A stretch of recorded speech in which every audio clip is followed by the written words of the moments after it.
Good evening, my friends. So, you want to learn to speak and understand English. You have had a long day. You are tired.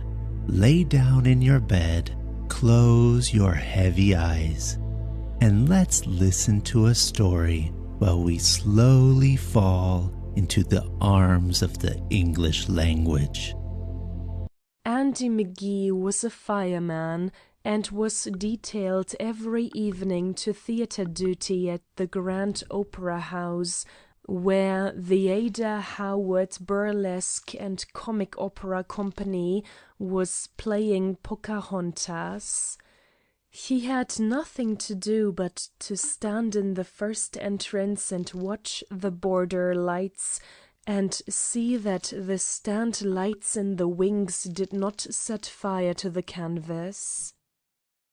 He was a quiet, shy young man, very strong-looking and with a handsome boyish face.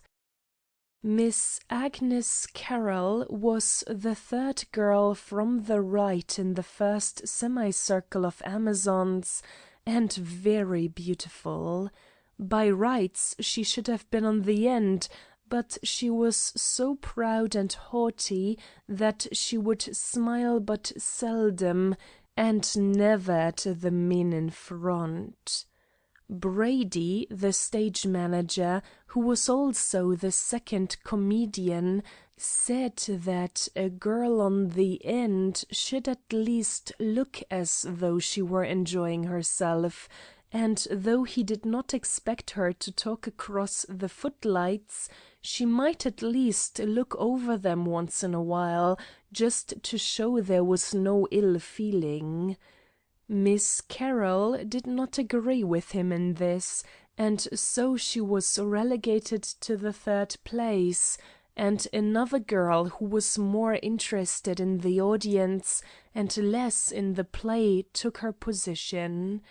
When Miss Carroll was not on the stage, she used to sit on the carpeted steps of the throne, which were not in use after the opening scene, and read novels by the Duchess, or knit on a pair of blue woolen wristlets, which she kept wrapped up in a towel and gave to the wardrobe woman to hold when she went on. One night there was a quicker call than usual, owing to Ada Howard's failing to get her usual encore for the waltz song, and Brady hurried them. The wardrobe woman was not in sight, so Agnes handed her novel and the knitting to McGee and said, "Will you hold these for me until I come off?"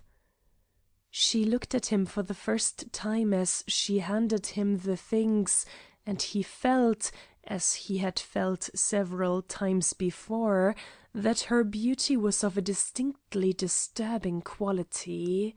There was something so shy about her face when she was not on the stage, and something so kindly, that he stood holding the pieces of blue wool, still warm from her hands, without moving from the position he had held when she gave them to him. When she came off he gave them back to her, and touched the visor of his cap as she thanked him. One of the other beautiful Amazons laughed and whispered, "Agnes has a mash on the fire, laddie," which made the retiring Mr. McGee turn very red. He did not dare to look and see what effect it had on Miss Carroll. But the next evening he took off his hat to her, and she said, "Good evening," quite boldly. After that he watched her a great deal. He thought he did it in such a way that she did not see him, but that was only because he was a man, for the other women noticed it at once and made humorous comments on it when they were in the dressing-rooms. Old man Sanders, who had been in the chorus of different comic opera companies since he was 20 years old, and who was something of a pessimist, used to take great pleasure in abusing the other members of the company to Andy McGee, and in telling anecdotes concerning them which were extremely detrimental to their characters. He could not find anything good to say of any of them, and McGee began to believe that the stage was a very terrible place indeed. He was more sorry for this, and he could not at first understand why, until he discovered that he was very much interested in Miss Agnes Carroll, and her character was to him a thing of great and poignant importance. He often wished to ask old Sanders about her, but he was afraid to do so, partly because he thought he ought to take it for granted that she was a good girl, and partly because he was afraid Sanders would tell him she was not. But one night, as she passed them, as proud and haughty-looking as ever, old Saunders grunted scornfully, and McGee felt that he was growing very red. "Now there's a girl," said the old man, "who ought to be out of this business. She's too good for it, and she'll never get on in it. Not that she couldn't keep straight and get on, but because she is too little interested in it, and shows no heart in the little she has to do. She can sing a little bit, but she can't do the steps." "Then why does she stay in it?" said Andy McGee. "Well, they tell me she's got a brother to support. He's too young or too lazy to work, or a cripple or something. She tried giving singing lessons, but she couldn't get any pupils, and now she supports herself and her brother with this." Andy McGee felt a great load lifted off his mind. He became more and more interested in Miss Agnes Carroll, and he began to think up little speeches to make to her, which were intended to show how great his respect for her was, and what an agreeable young person he might be if you only grew to know him. But she never grew to know him. She always answered him very quietly and very kindly, but never with any show of friendliness or with any approach to it, and he felt that he would never know her any better than he did on the first night she spoke to him. But 3 or 4 times he found her watching him, and he took heart at this, and from something he believed he saw in her manner and in the very reticence she showed. He counted up how much of his pay he had saved, and concluded that with it and what he received monthly he could very well afford to marry. When he decided on this he became more devoted to her, and even the girls stopped laughing about it now. They saw it was growing very serious indeed. One afternoon there was a great fire, and he and 3 others fell from the roof and were burned a bit, and the boy ambulance surgeon lost his head and said they were seriously injured, which fact got into the afternoon papers, and when Andy turned up as usual at the Opera House, there was great surprise and much rejoicing.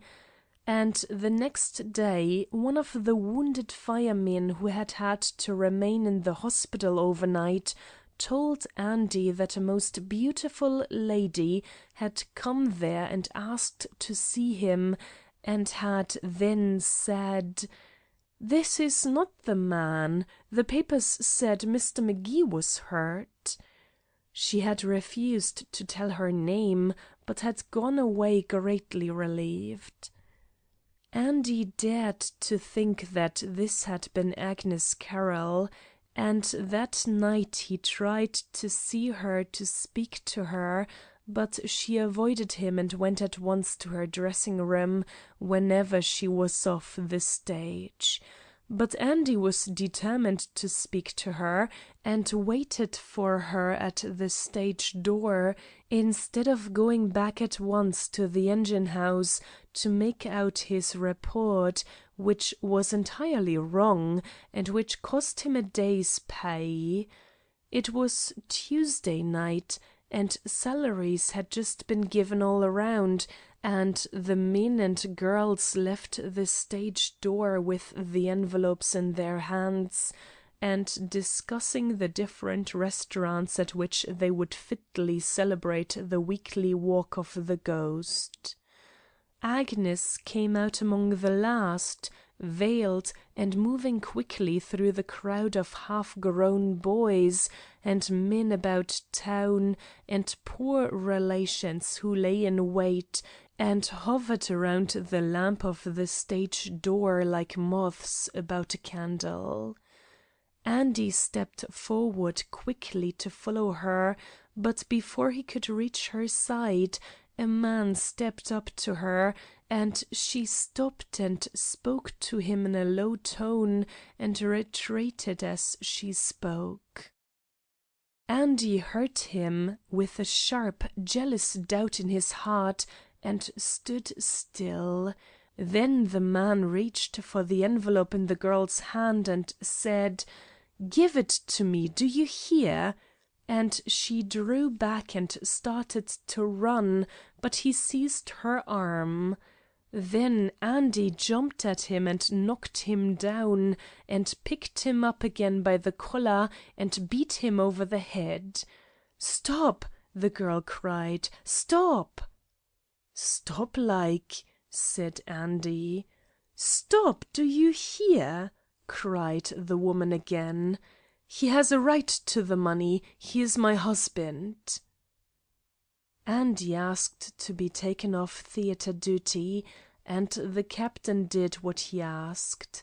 After that he grew very morose and unhappy, and was as cross and disagreeable as he could be, so that the other men said they would like to thrash him just once. But when there was a fire he acted like another man, and was so reckless that the captain, mistaking foolhardiness for bravery, handed in his name for promotion, and as his political backing was very strong, he was given the white helmet and became foreman of another engine-house. But he did not seem to enjoy life any the more, and he was most unpopular. The winter passed away, and the summer came, and one day on Fifth Avenue Andy met Old Man Sanders, whom he tried to avoid, because the recollections he brought up were bitter ones. But Sanders buttonholed him, and told him he had been reading about his getting the Bennett medal, and insisted on his taking a drink with him. "And by the way," said Sanders, just as Andy thought he had finally succeeded in shaking him off, "do you remember Agnes Carroll? It seems she was married to a drunken good-for-nothing lout who beat her. Well, he took a glass too much one night and walked off a ferry boat into the East River. Drink is a terrible thing, isn't it? They say the paddle wheels knocked the—" "And his wife?" gasped Andy. "She's with us yet," said Sanders. "We're at the Bijou this week. Come in and see the piece." Brady, the stage manager, waved a letter at the acting manager. "Letter from Carroll," he said. "Sends in her notice. Going to leave the stage, she says, going to get married again. She was a good girl," he added with a sigh, "and she sang well enough, but she couldn't do the dance steps a little bit." End of Andy McGee's Chorus Girl by Richard Harding Davis.